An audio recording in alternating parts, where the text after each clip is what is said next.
জানতে হবে অধিবাস শব্দের অর্থ কি, অধিবাস কাকে বলে। ভাগবত বললেন অধিবাস শব্দের সরলার্থ হলো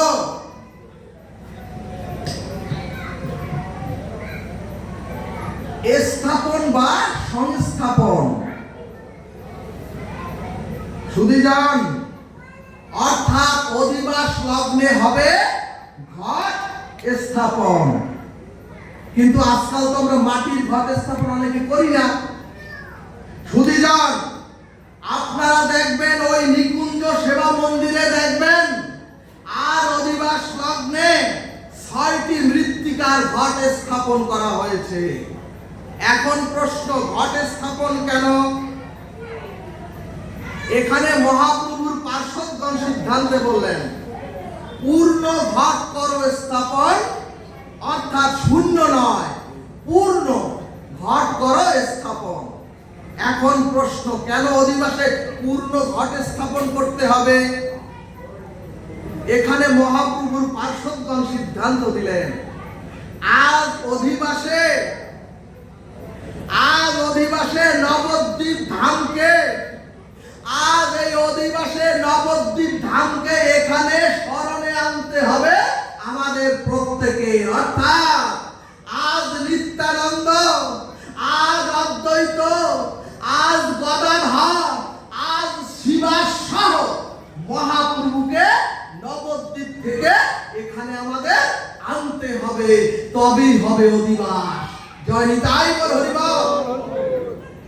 যত অধিবাস করেন, যত হরিনাম করেন, যদি তত্ত্ব না জানেন কোন ভক্ত হতেও পারবেন না, উদ্ধারও পাবেন না। সুধীজন, হে নিতাই আমাদের বলতে হবে, হে নিতাই যদি অধিবাস করেন বলতে হবে হে গৌ, হে অদ্বৈত, তোমরা না এলে তো সংকীর্তন হবে না। আমাদের বলতে হবে হে মহাপ্রভু, তুমি আগমন না করলে তো হরিনাম হবে না। কারণ কি? কারণ তুমি তো সংকীর্তনের পিতা। ভক্তগণ, মহাপ্রভু হচ্ছেন তারক ব্রহ্ম হরিনাম সংকীর্তনের পিতা, আর সংকীর্তন হচ্ছে মহাপ্রভুর পুত্র। তাহলে সুধীজন, অধিবাসের ৬টি ঘটে শুধু পঞ্চতত্ত্ব আর নবদ্বীপ ধামকে বসালেই হবে না। ৫টি ঘটের পরে ষষ্ঠ ঘটে ব্রজে রাধা মাধবকে, অর্থাৎ রাধা কৃষ্ণকে স্থাপন করতে হবে। বলমন রাধা কৃষ্ণ প্রীতি প্রমানন্দে। তাহলে সুধীজন, অধিবাস মানে পঞ্চতত্ত্ব গৌর হরি আর রাধা কৃষ্ণকে স্মরণে চিন্তনে, অনুধ্যানে উৎকণ্ঠায় আর প্রেমার্তিতে আজ তাদেরকে স্থাপন করার নাম হলো অধিবাস। সুধীজন, অধিবাস শব্দের অর্থ হলো সংস্থাপন বা স্থাপন। তাহলে স্থাপন করা হলো পঞ্চতত্ত্ব আত্মকং, কৃষ্ণ ভক্ত স্বরূপকং, ভক্ত অবতারং ভক্তাক্ষং, নমানি ভক্ত শক্তিকং। এই ৫ তত্ত্বকে আর রাধা মাধবকে। কিন্তু ভাগবত বললেন ও ঘর তৈরি করে যদি ঘরের একটা অলিন্দে বা বারান্দা না হয় তাহলে তো ঘরের শোভা বর্ধিত হয় না।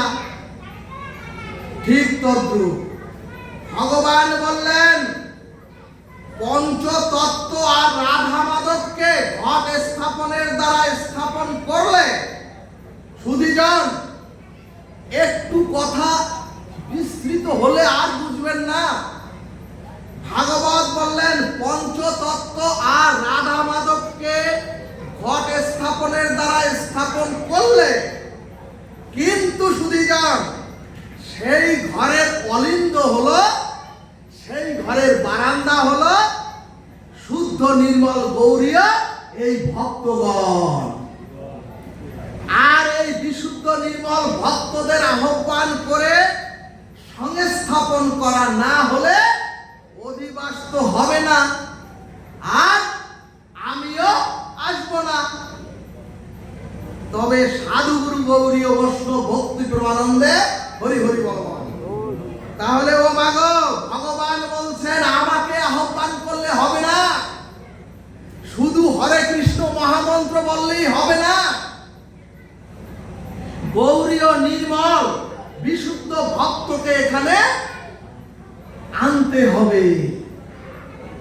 তাহলে আমি ভগবান রাধা রানীকে নিয়ে সংকীর্তন যজ্ঞে আপনাদের সাথে একত্রিত হব, সংযুক্ত হব। এজন্যই ভক্ত আর ভগবানকে স্থাপন করার নাম হলো অধিবাস। ভাগবত বললেন নিমন্ত্রণ করো বৈষ্ণব জনে, অর্থাৎ বৈষ্ণব ভক্তকে নিমন্ত্রণ করো, না হলে ভগবান আর রাধারানী মুখ ফিরিয়ে চলে যাবেন, আর এটা শিবহীন যজ্ঞ হবে, শিব অর্থ মঙ্গল। এখানে একটি প্রশ্ন, সংকীর্তন যজ্ঞে বাজার থেকে পূর্ণকারের মৃত্তিকার ঘট গঙ্গা জল দিয়ে পূর্ণ ঘট স্থাপন তো হয়েছে। ভগবান বললেন ওগো ওগো ভালোভাবে শোনো, ওই ঘট না। ভগবান বললেন ওই ঘট না, তোমাদের শ্রীনিবাস রূপী এই দেহটাই হচ্ছে একটি ঘট। অতএব তোমাদের দেহ ঘটটি সংকীর্তন যজ্ঞের মধ্যে স্থাপন করে দাও। সুধীজন, এখন প্রশ্ন, ঘট স্থাপন হয়তো কুঞ্জ সেবা মন্দিরে মহাপ্রভু নিতাইয়ের চরণ প্রান্তে, অর্থাৎ ওগো তোমাদের দেহ ঘটকে আজ গৌর গোবিন্দের চরণে স্থাপন করে দাও। এখন প্রশ্ন, পূর্ণ ঘট করো স্থাপন কেন? মহাজন বললেন ভগবানের জন্য অনুরাগ প্রীতি সেবা ভক্তি তোমরা তোমাদের দেহ ঘটের মধ্যে পূর্ণ করো। শূন্য ঘট নিয়ে হরিনাম করো না, অধিবাস হবে না। এখানে ভাগবত বললেন গৌর গোবিন্দের চরণে শুধু ঘট দিলেই তো দাঁড়াবে না। দেখবেন ওই ঠাকুরের কাছে জিজ্ঞেস করবেন, ব্রাহ্মণ ঠাকুরের কাছে, যে শুধু মাটির ঘটে যদি দাঁড় করাই দেন দেখবেন টিকবে না, যেই জল ভরাবেন অমনি কাজ হয়ে পরে ভেঙে যাবে। সুধীজন, ঘট দিলেই দাঁড়াবে না, ওই ঘটের নিচে মৃত্তিকা বা কাদার দিতে হবে, কাদার উপরেই ঘট দাঁড়াবে। অর্থাৎ তুমি তোমার দেহ ঘটকে ভক্তি দান পূর্ণ করে মহাপ্রভুর চরণে স্থাপন করলে ওই ঘট দাঁড়াবে না। কথাটা বুঝাতে পেরেছি? সুধীজন, আপনি আপনার দেহ ঘটকে ভক্তি দান পূর্ণ করলে মহাপ্রভুর চরণে স্থাপন করলে ওই ঘট দেহ ঘট দাঁড়াবে না, যদি অহংকার না চলে যায়।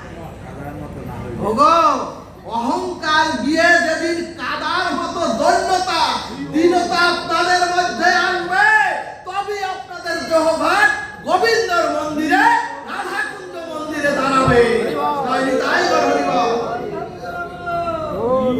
ভাগবত বললেন আমি যতই তিলকধারী গোসাই হই, গুরু বৈষ্ণব আর যত বড় বক্তাই হই, যদি আমার মধ্যে অভিমান থাকে আর যদি অহংকার থাকে আমি বক্তা, আর যদি অহংকার থাকে আমি ব্রাহ্মণ, অহংকার থাকে আমি সাধু, আর যদি অহংকার থাকে আমি ভক্ত, আমি গায়ক, আমি শ্রেষ্ঠ, ভাগবত বললেন তাহলে তোমাদের দেহঘট দাঁড়াবে না।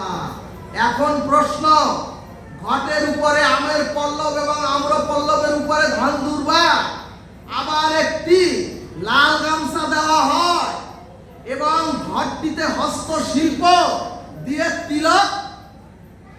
তিলক রচনা করা হয়, অর্থাৎ সেগুলি হলো মাঙ্গলিক চিহ্ন দেওয়া হয়। ভাগবত বললেন প্রথমে দেহকে দৈন্য অভিমানে রাধা মাধবের চরণে স্থাপন করতে হবে, আর শ্রদ্ধা ভক্তিকে দেহ ঘটকে পূর্ণ করে আমাদের সকলের দেহ তিলক চন্দন দিয়ে পূর্ণ করতে হবে। দেখুন আপনাদের অজ্ঞতা, কিছু মনে করবেন না, একজনকেও আপনারা তিলক চন্দন দেননি, তাহলে অধিবাস হবে কি করে? শুধু যান, এই যে আমরা তিলক দিয়েছি, গলে তুলসীর মালা দিয়েছি, এই মাঙ্গলিক ভক্তি তিলক আর তুলসীর কণ্ঠী মালা এগুলি এই জগতের সম্পদ নয়। যারা নিত্য গোলক বৃন্দাবনে রাধা মাধবের নিত্য পার্শ্বদ, এগুলি হচ্ছে তাদের বস্তু, তাদের চিহ্ন। তবে শুধু যান, রাধা নাম লেখা অথবা কৃষ্ণ নাম লেখা অথবা রাধা নামের লকেট কণ্ঠে ঝুলানো যাবে না, কারণ নাম আর নামই হচ্ছে অভেদ।